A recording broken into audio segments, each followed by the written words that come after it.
Hi! So, again, to reintroduce myself, my name is Edward. My name is Teresa. And so now we're heading into week 3. We've already had 2 amazing weeks, and week 3 is going to be just as fun. And also, it's the one that's right in the middle, and so we're almost halfway there. And that's kind of exciting and sad at the same time because we had so many good experiences.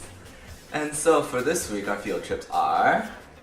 The one on Tuesday is going to be at Science World. I like that place because it's so... Well, I'm learning about the body right now. It's kind of what I'm going into. And because of all the fun games it's there. And the second field trip on Thursday is going to be King George Park, and it's going to be the first year that we're trying it out. And basically we just chose it because it's close by, it has a water park, and all kids love water parks, right? Right. And also there's a playground and a field there, so we can have like a big group activity going on. And so hopefully it'll all work out. So we're going to talk about the Bible story, starting with Teresa. Okay, so I'm going to talk about Wally because it sort of relates to the Good Samaritan and like how they both have something to do with helping others who are in need. So Wally was this robot who is always on Earth, and his job is to pretty much get rid of all the garbage that us humans make and compact it together. Okay, so every few years, humans would send this robot called Eva to go back on Earth to see if there's any sustainable life forms that they could take back to the spaceship that would let humans know that it's okay to go back to Earth. And one day, Wally found this plant and gave it to Eva, which she put in this compartment inside her body. And during this process, she sent a signal to the Earth to pick her up, and she also had to shut down her body. And during that time, Wally was helping her out to make sure that she's safe, she stays alive, and nothing happens to her.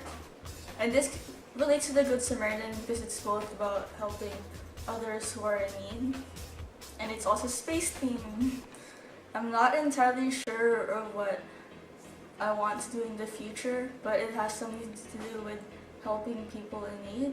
Whether that's just being a listening ear, helping them ease their burden, being an encouragement, or like sharing stories of what I've gone through. So yeah, I just want to help people. Right now I'm pursuing a career in the medical field because I love learning about the body, which is why I'm really excited to go to Science World.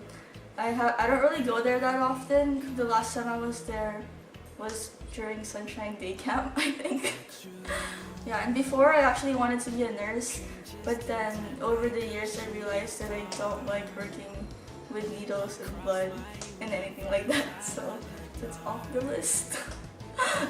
And over to you, Edward. So, the other story that we could be doing is the story of Abraham and the great promise given to Abraham. This is basically God promising Abraham that he's going to be the father of nations. And that, funny, that's the space theme because God actually told Abraham that his descendants will number like the stars. And yes, the stars.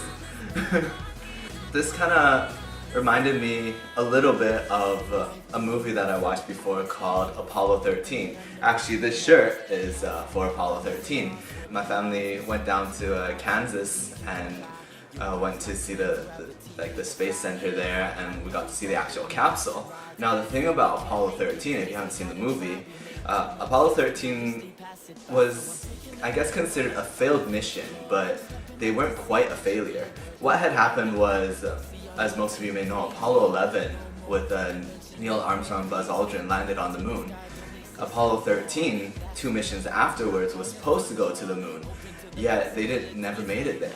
There was some system failures and other problems, and oxygen was running out, and they had to find a way back. But with very limited power and supplies, the only way they could do it was between the materials that they had, the amazing minds of the crew in ground control, missions control, and themselves.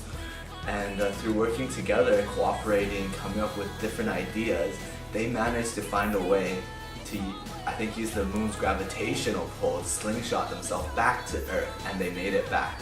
And this is just an amazing story, and how this kind of stands out to me, it's kind of like Abraham listening to God's promise to him.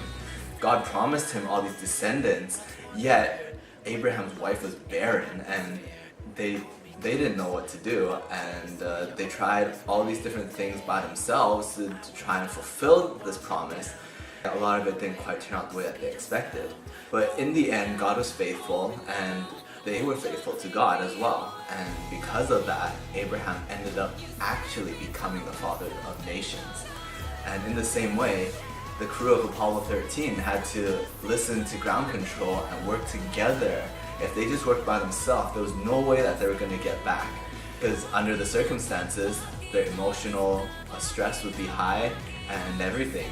So yeah, and for me, this is kind of like me directing Sonshine Day Camp this year, because I don't know what God has planned for me, but I trust Him and I want to work with Him in order to succeed to the best for what He has planned for me. So yeah. Bye! We hope to see you soon!